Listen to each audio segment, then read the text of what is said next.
Following is a production of DallasCowboys.com and the Dallas Cowboys Football Club. How about them Cowboys? Yeah. Go Cowboys! Let's go, baby! Are you ready for a break? Yes. Are you ready for a break? Absolutely. Ready for a break?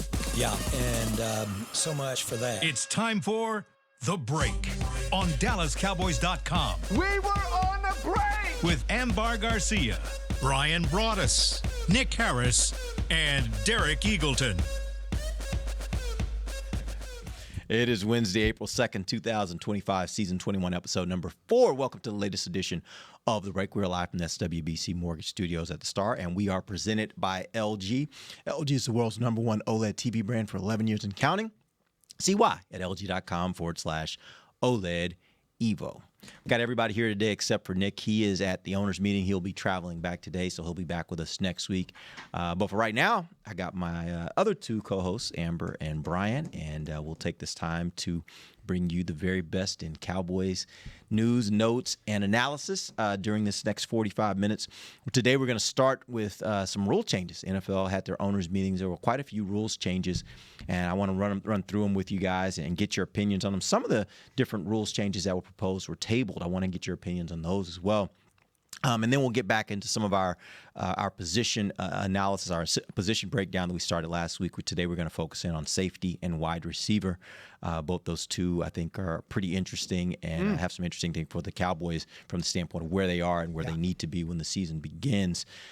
So let's jump in. Let's start first with some of the rules changes. I think the first one that jumped out at me was the change to the overtime rules.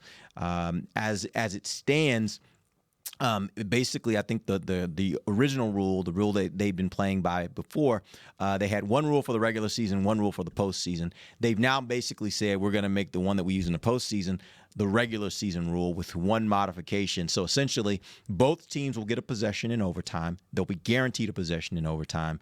But here was the interesting kicker, and I'd never heard this being discussed before.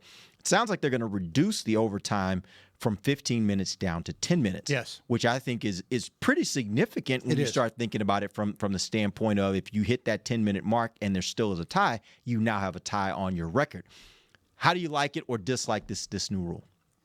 I think that, the league is doing their best to try and kind of figure these rules out. Stephen Jones plays a significant role on the competition committee, and I think Stephen does have the best interest of the game in heart. And, when you talk to him about it, it's something he takes very seriously. And, I think, as a fan, you just want your team to have the best opportunity in overtime. We've seen so many times when, we've seen reactions of quarterbacks at Baker Mayfield when they're playing Kansas City and they go to overtime and they lose the flip, and his reaction to it is, "Oh my gosh, we just gave the ball to Patrick Mahomes and we're done." Mm-hmm.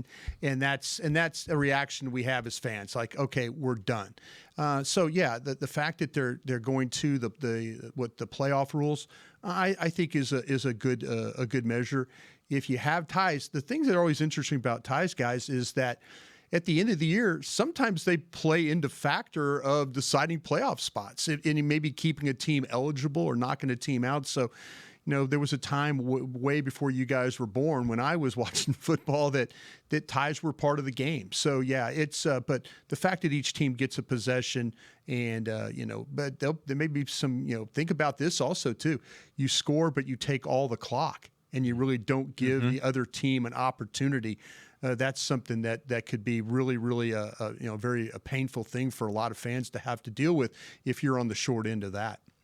Yeah, nothing else I hate more in sports when there is a tie at the end of the game. Like I just go do rock, paper, scissors at that point. I don't care, but I need someone to be the winner. So I think that this new structure, I think it just brings, and I agree with everything that Bryan just said, but it also brings that fairness to it. There's a lot more fairness in the game, and you allow it to be more competitive. It is one of those situations, just like you mentioned with Patrick Mahomes, that those type of quarterbacks, that you're like, okay, they got the ball, it's gonna, where it's headed. Yeah. There's no chance. So I think it does give it a more valid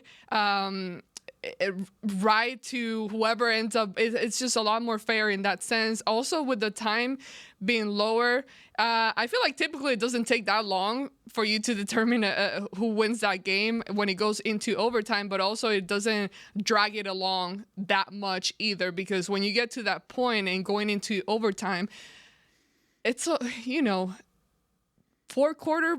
That's a long time for players to be out there. It gets exhausting and all of that. So I think I'm not too big on even though it's 5 minutes difference, it's a big difference there if it ever gets to a scenario like that. But I like the rule. And just like Bryan said too, these situations, it's always them trying new things, different things, and kind of testing it out and see what actually works better and what doesn't.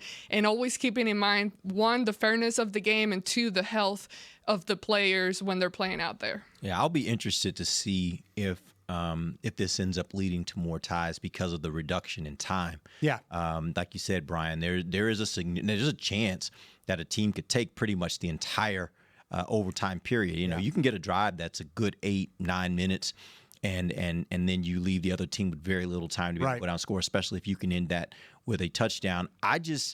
I want to do whatever it takes in order to ensure there are fewer ties. There are as few ties as possible. I agree with you, Amber. Like, you don't want to sit through 3 hours of football, 3.5 hours of football, and then go home feeling like, my team, did they win? Did they lose? Yeah. Like, it's a limbo. I don't like ties. I think it's better to get a winner or a loser. And so for me, I like the rule change where both teams get a possession. I don't love the idea of taking it from 15 down to 10 minutes. Well, the thing that could be, and the league has proven that if they do get a bunch of ties, say in a season, if they implement this, the next year they will do something different. Yeah, they will not sit there and just continually like, okay, we're going to have 7 or 8, 10 ties or something like that. We're just not. They're not going to allow that. So they'll adjust as they see fit. That part of it, I think, is pretty good. It's funny they talk about the player safety and taking it down 5 minutes, but man, they will argue like heck for that 18th game. So there's going to be some type of trade off here. I will tell you this though: if they go to 18 games, yeah. What I would love about that is, I think in the scenarios I've heard says they would then do 2 bye weeks for teams in an 18-game season. And if you give me 18 games but you give me 2 bye weeks, I actually like that a lot better. That makes it a lot better. We did. Yeah. I know when I first started working with it, there was a time when we had the 2 bye weeks, I believe, that we were kind of going through. So yeah, it makes it a little bit, it makes it a little bit of a longer season and all that. But and I, in a way, I kind of feel like the season's long. I know I was at the Super Bowl in New Orleans, and I felt like baseball was right around the corner, kind of a thing. So, but yeah, the league and the players, we're a ways from that right now. Yeah. But it's coming. See, to your point, Derek, with the 10-minute thing, the reason why I actually do like it is because, one, with getting both teams get a possession, you bring the fairness to it. But then with the time being reduced, it also allows you to be strategic. Like, whoever has the ball, they can take that to their advantage, and it's still a fair game here, but it just doesn't prolong it as long. But I still agree with you with it ending with a tie and all that. Yeah. But at the end of the day, I think that's when the strategic part of it in the game and how you utilize and how you can kill time doing that. You can use it to your advantage if you're good at it. Yeah, the thing I think the thing you would worry about though is if you're a team that gave up the lead to get into overtime, then all of a sudden now maybe your defense is wore down and and then the other team gets the ball and then they go on a drive. Mm-hmm. And then now they're like, okay, we figured out, we got this game tied. Now we've wore you down. Now we can run the ball. Now and strategically you could say we could score here and give them 2 minutes, maybe a minute. And then now, the momentum is clearly with the team that's kind of maybe got to the tie. So, yeah, there's a lot of strategy that you can do here. There's a very interesting strategic point of who wants the ball first. Who wants the ball first? Because as you said before, in college football, that's not that way. You want the ball second because you want to know what you have to match. And in this instance, you might think the same thing, but the reality is flip side to it. You could also have, if you give them the ball first, you may not get the ball back because Yeah. they may take the majority of the time. So there's a lot to factor into this strategically. I don't want to drag us down, Yeah. way down, but I'll discuss this. Like, Derek, you and I do watch a lot of college football, and I do like the collegiate rules of I do. overtime. And I was my team at LSU suffered, and the rules were changed after a 7 overtime game against Texas A&M to where it came possession, and then after possession became you could kick the extra point, and then after the second one it was you got to go for 2. You can get some games that can end pretty quickly there too. Having to go for 2. I think it brings more excitement to the game. Yeah. The fact that can your team get a stop with the other team being on the 25-yard line? And there's some teams that aren't very good at red zone offense. Yep. You might play to your advantage, or you might be a really good red zone defense. I think the collegiate way of deciding the game to me is more exciting. Yep. And I wondered why the NFL would never look at that way, because that is a interesting way to end a game. No, I agree with you. I think it brings a level of sudden death. That's Yes. You every play of that overtime is 2-point important. conversion, and then your team might score. Yeah. But now let's see what the other team can do. Can they match it? Yeah. It creates a lot of extra drama in games. sure does. And so I actually sometimes you get in those games, you like that 7 overtime game. Yeah. Where you literally like, okay, somebody end this. This is too much. Oh no, I can't David take this. Helm This and is I too were much. standing there. We were Yeah. hoping that LSU would find a way to end it, and Texas A&M wouldn't allow it. Yeah. So yeah, and they changed the rules. But I think score, kick the extra point, then have to go for 2 after Yeah. that. You're going to see teams come up with creative ways to try and run 2-point plays to win a football game. I just think it brings a more exciting element Yeah, I agree. than trying to run the clock completely down and give the other team no chance. Yep. All right, let's move on. Let's talk about the kickoffs. That the touchback is now being moved. Instead of being going to the 30-yard line automatically, it now moves to the 35-yard line. great. Some would say that that's only 5 yards, but it actually, I think it's a pretty significant thing when you think about the fact you only need a 20, 25 yards to be able to get in the field goal range Yeah, from there. Dallas needs 10. Dallas can get one first down there in field goal range. Yep. So you're right. And like I said, I didn't mean to interrupt you there. It's just, but yeah, to me, it's going to, do you want to? I think there's some teams that will still kick the ball out of the end zone playing the Cowboys. I think if you look at what Turpin was able to do as a returner. He could bring the ball out past the 35. I mean, me personally, I'm not going to let him bring the ball out to the 50-yard line. He's capable of doing that. I'm just going to kick it into the end zone and make you play and make myself play defense at the 35. I'm okay with that. Yep. If anything that anything that will help Kevontae Turpin get the ball in his hands frequently, I'm for.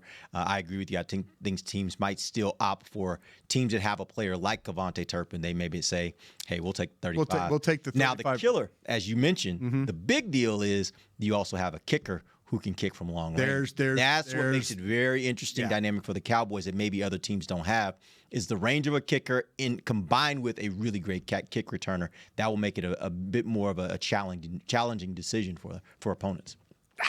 Cha-cha. It's a double-edged sword, I was like, what? Cha-cha-cha. A cha-cha-cha. Okay. A cha-cha-cha. We got them both ways. No, it's exciting. It's exciting because I remember the times where that wasn't the case, where you had players that you couldn't necessarily rely on when it came to those plays and special teams. So very, very benefiting for the Cowboys. This was another rules change I thought was really interesting. They've expanded replay assist. So essentially, if people don't know what that term is, it's basically when the booth can make a call from the booth or call down. Miss to a the guys face on mask on the end zone. So there are 5 different rules now, and there are 5 different penalties that the booth can overturn from the booth. They are hitting an defenseless player, face mask, horse collar tackle, tripping, roughing, or running into the kicker. Yeah. What do you guys think? I'm okay with that. I mean, and we all watch football, and I remember a game where Minnesota was playing against the Rams late in the year, and there was a clear face mask penalty, on Sam Darnold, and the officials missed it, and the Vikings were trying to drive, but they missed the call. And so here you are, your team, if you're in that situation, you're like going, gosh, how do you miss that call?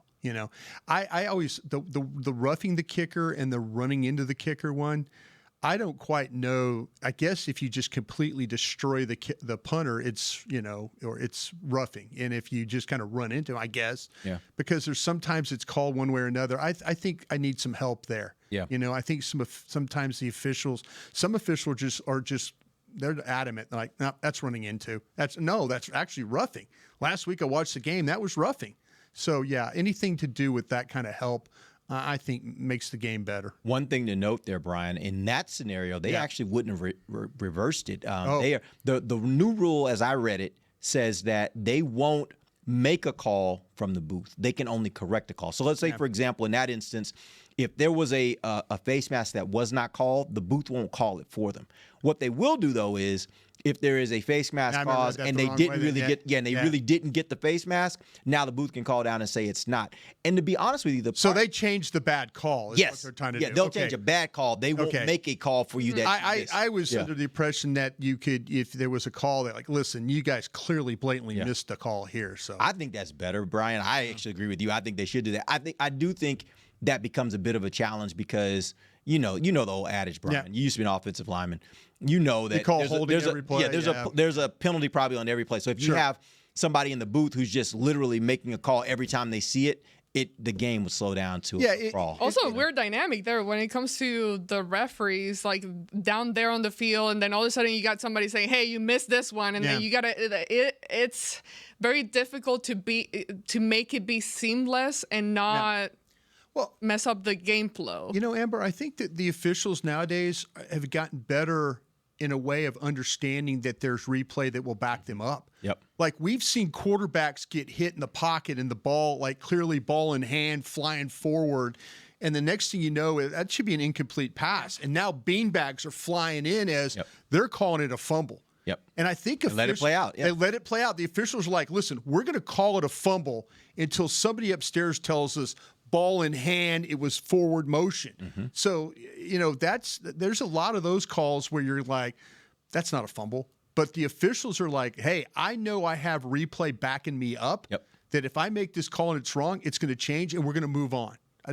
I'm okay with that too. Mm-hmm. The one area I think is a glaring omission for me is I would love for roughing the passer to also be included in this. How many times do we see calls where they say roughing the passer, and then you look at the replay and it's like, oh, he really didn't hit him. Barely touched it. He barely. Yeah, he kind of brushed his shoulder, but it looked maybe like he hit him in the head because his head snapped because of the violent hit to his shoulder.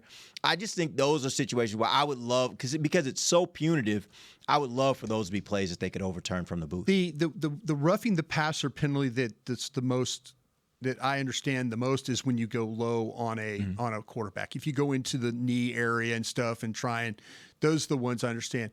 The ones that had, but that's again player safety for the, if you're a defensive lineman and you're coming through and you're trying to swat at the ball and you hit the quarterback in the head, the rules are pretty clear. You can't hit the quarterback in the head, but maybe some of those can be, maybe changed. Yeah. I feel like we've been seeing it a lot in like recent years. There's where we're like, what in the world? Are we playing flag football here? Like, what are we doing? Like, is this football or not? Like, I think it's gotten to.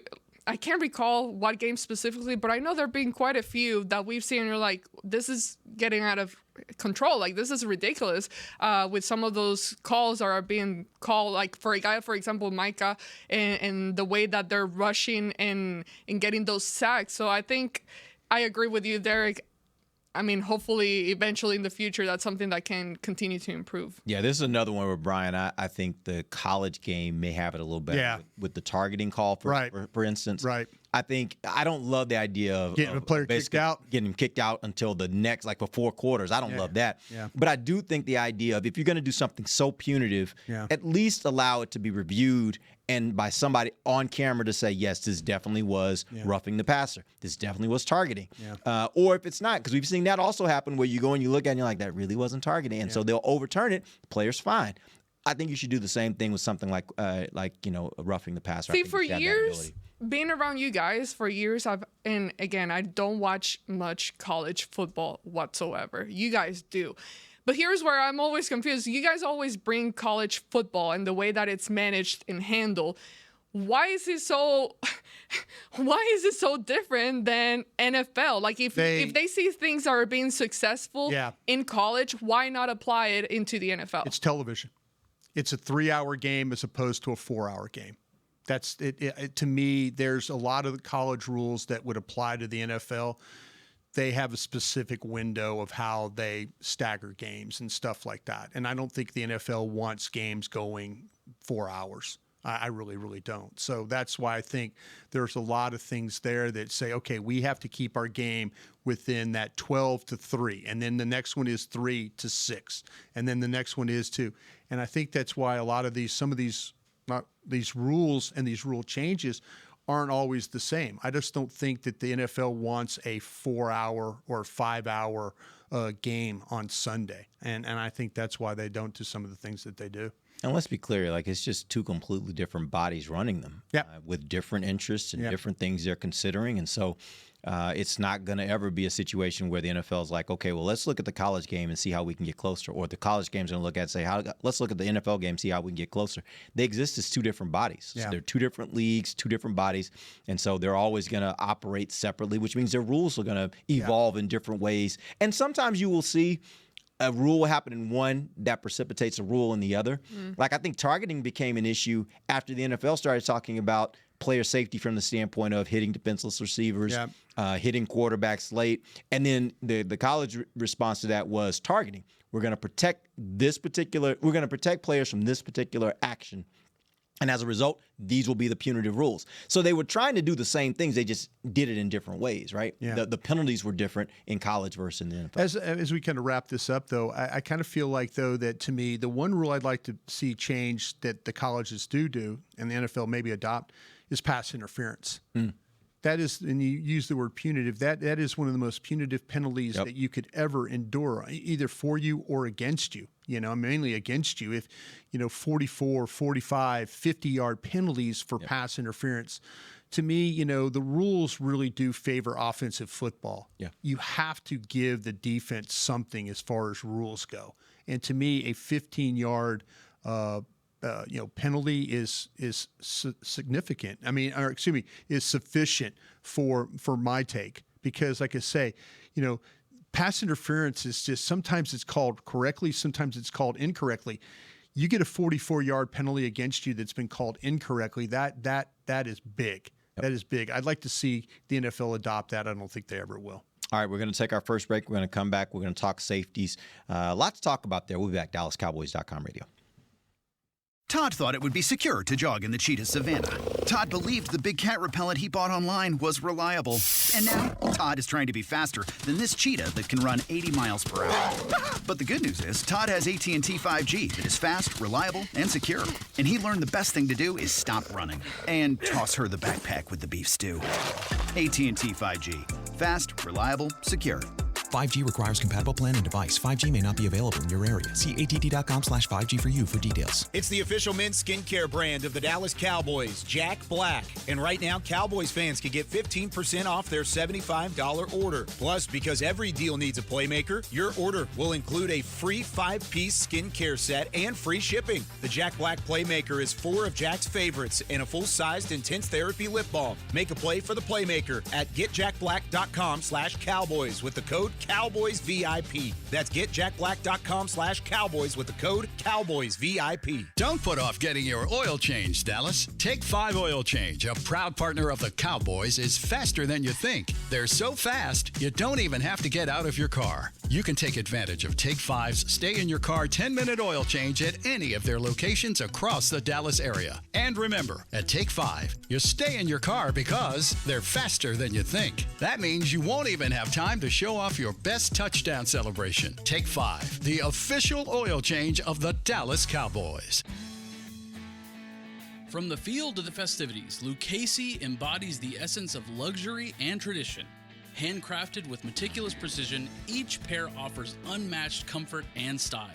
Stand tall while you're tailgating or cheering in the stands with the Dallas Cowboys collection by Lucchese. Shop the collection today at the Lucchese store at the Star in Frisco or online at lucchese.com. Lucchese, the official boot of the Dallas Cowboys and Dallas Cowboys cheerleaders. How do you tell the world about all the great gifts in the Yeti store? Let her rip, Troy. All right, folks, let's get started with the Yeti French Press. Enjoy coffee that stays hot for hours in a French press. 34 ounce for you, 6'4" for the cruise. The Yeti French Press. Hot mix waterproof bags. Bags waterproof. Submersible waterproof doubles. Waterproof bags. World's mostly water, so get a waterproof Yeti bag. Do I smell something cooking? Oh, new cast iron skillets made to be passed down like Mama's recipes. Take a steak, cornbread, cobbler's pot pie, and potatoes next oval with 3 sizes of Yeti cast iron skillets. Gear, gifts, and product experts. Visit the Yeti store on McKinney Street and at South Lake Town Square today. Back to the break. LG OLED Evo is the best TV in the game, but don't take our word for it. Digital Trends said that LG OLED G4 has the best picture quality they've ever seen. See it for yourself at lg.com/OLED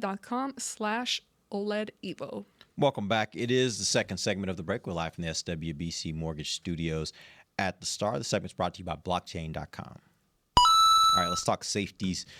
This is a position that I think on paper seems to be one of the more stable positions on the team. You got Malik Hooker, you got Donovan Wilson. They've been starters for a few years.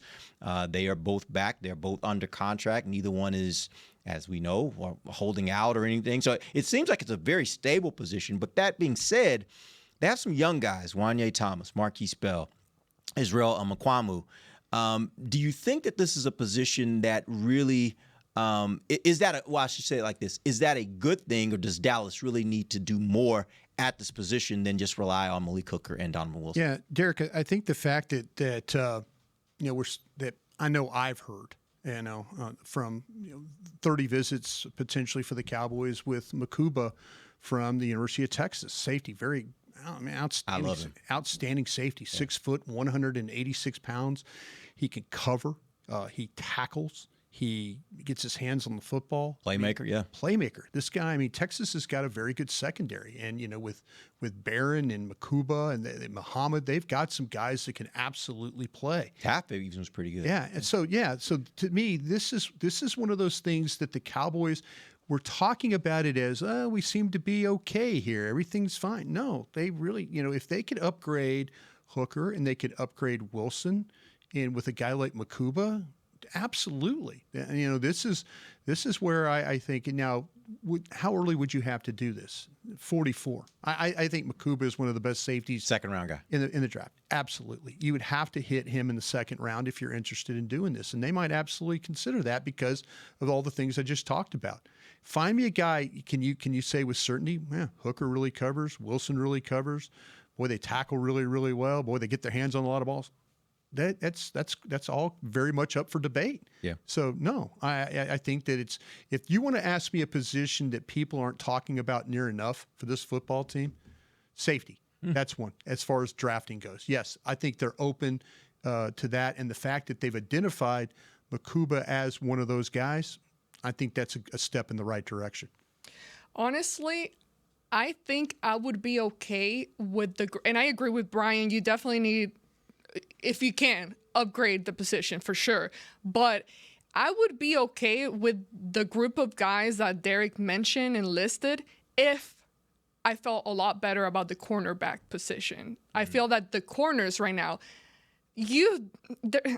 we need to fix what's going on there. Right now, you don't really have much. Other than Deron Bland, that's a solid guy, proven.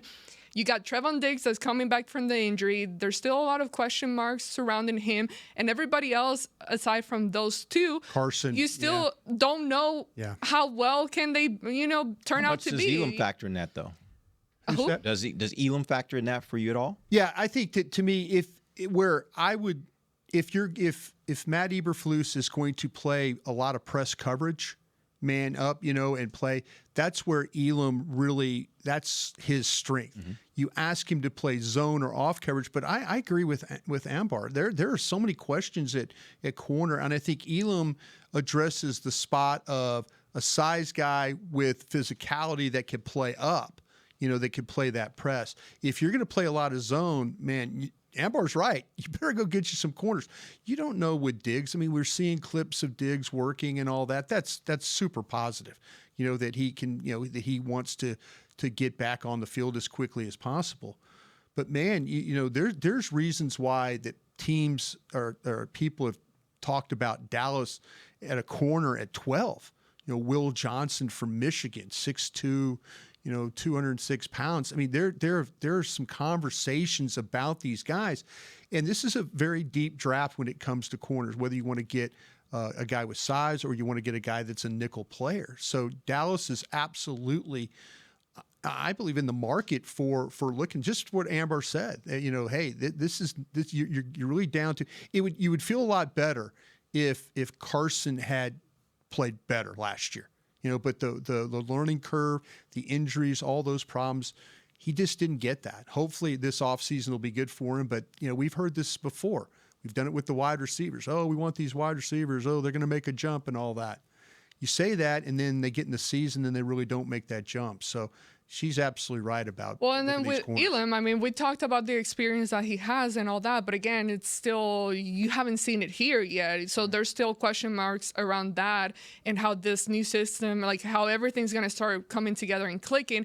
And with safeties, I think I always see it as a supporting role to the corners. So I think with you not being as solid as you would like to be in the cornerback position, now you're leaving these safeties, forcing them or putting them in a quote-unquote bad position where they're having to do a lot more, trying to do more than what maybe they're capable of at the time based on the current talent that the team has. So absolutely, if there is an opportunity to upgrade the position, for sure.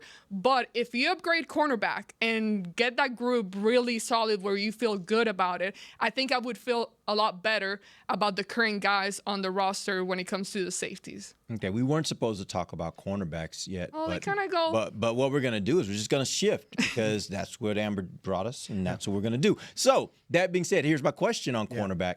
What do you think right now? I hear what you're saying, Amber, and I agree wholeheartedly.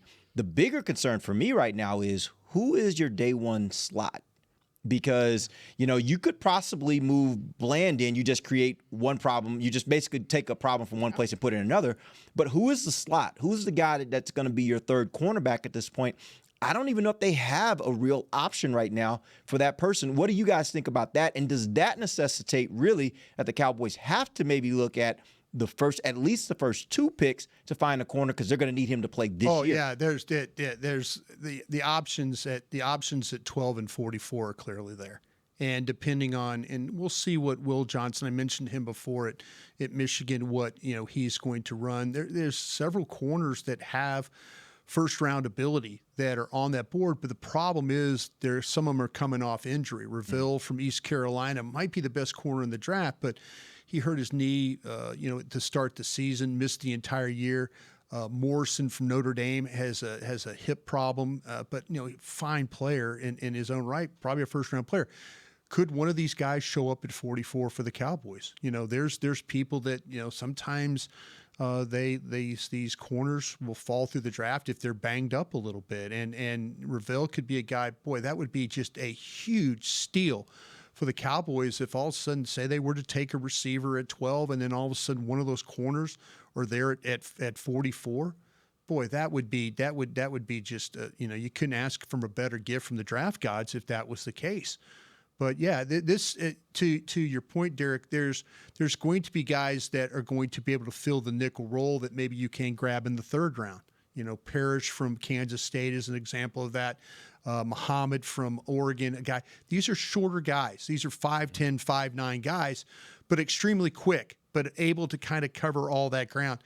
They might be in the market of having to draft their corner or draft their nickel because the middle of the not having a fourth round pick as you sit right now. Maybe they can find a way to get that back or get an extra 3 if they move down a few spots, and that's where you would maybe address your secondary as well.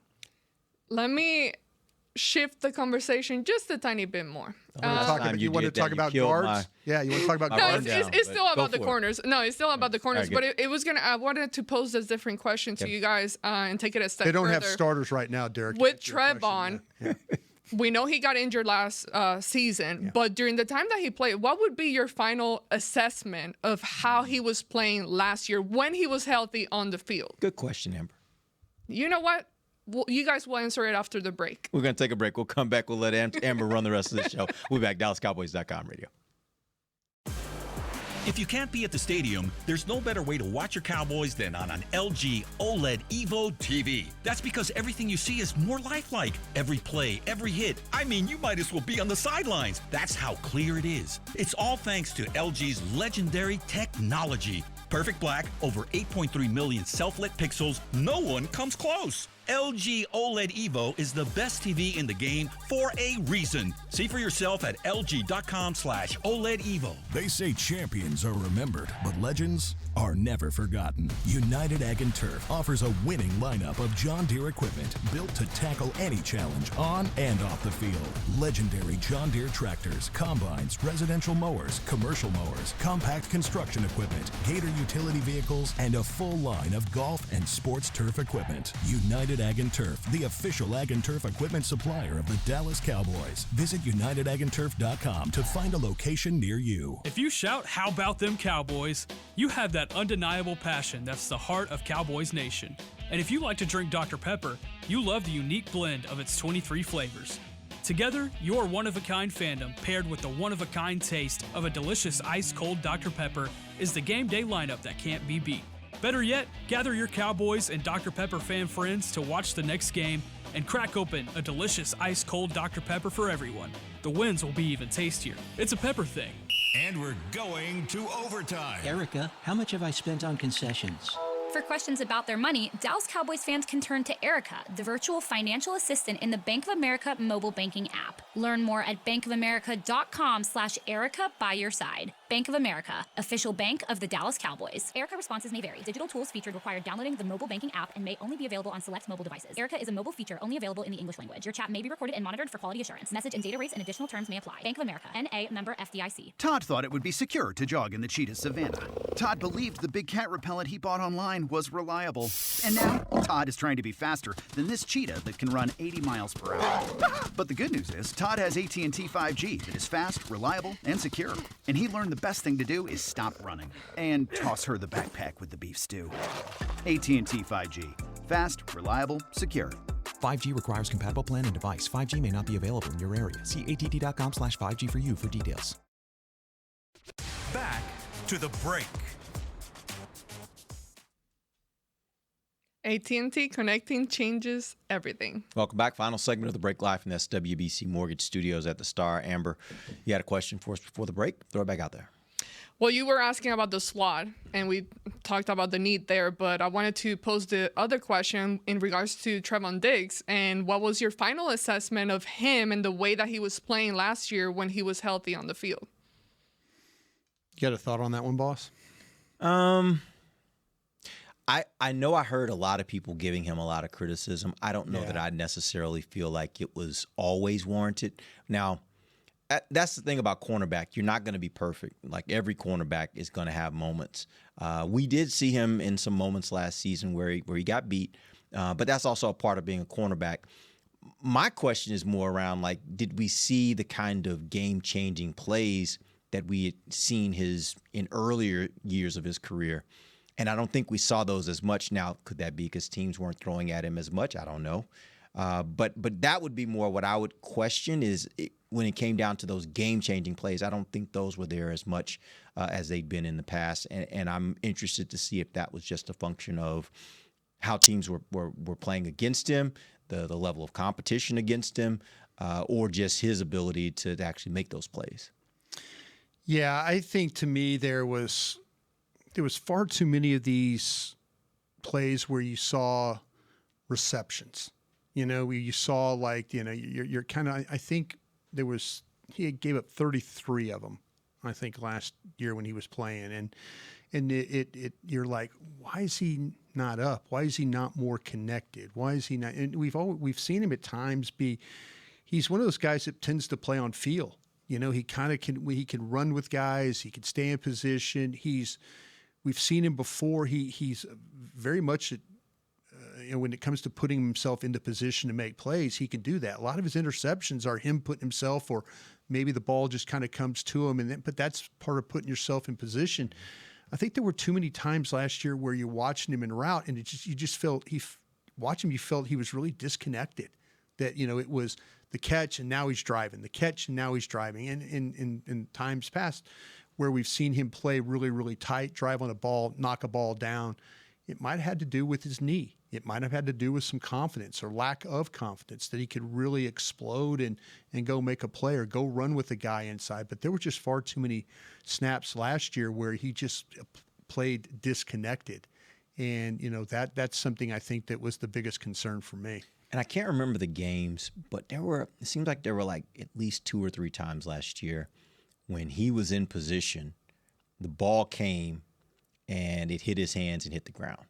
And in the past, that would have been an interception. Interception, right. And those were the areas where I was more like, again, I don't mind my corner getting beat from time to time. Like, I think that's just a part of the game. You play good wide receivers, you're going to get beat. What I love about Diggs' game is he makes you pay, though. Mm-hmm. Yeah, you might beat him some, but he's going to get you. And when he gets you, he's going to make a game-changing type play.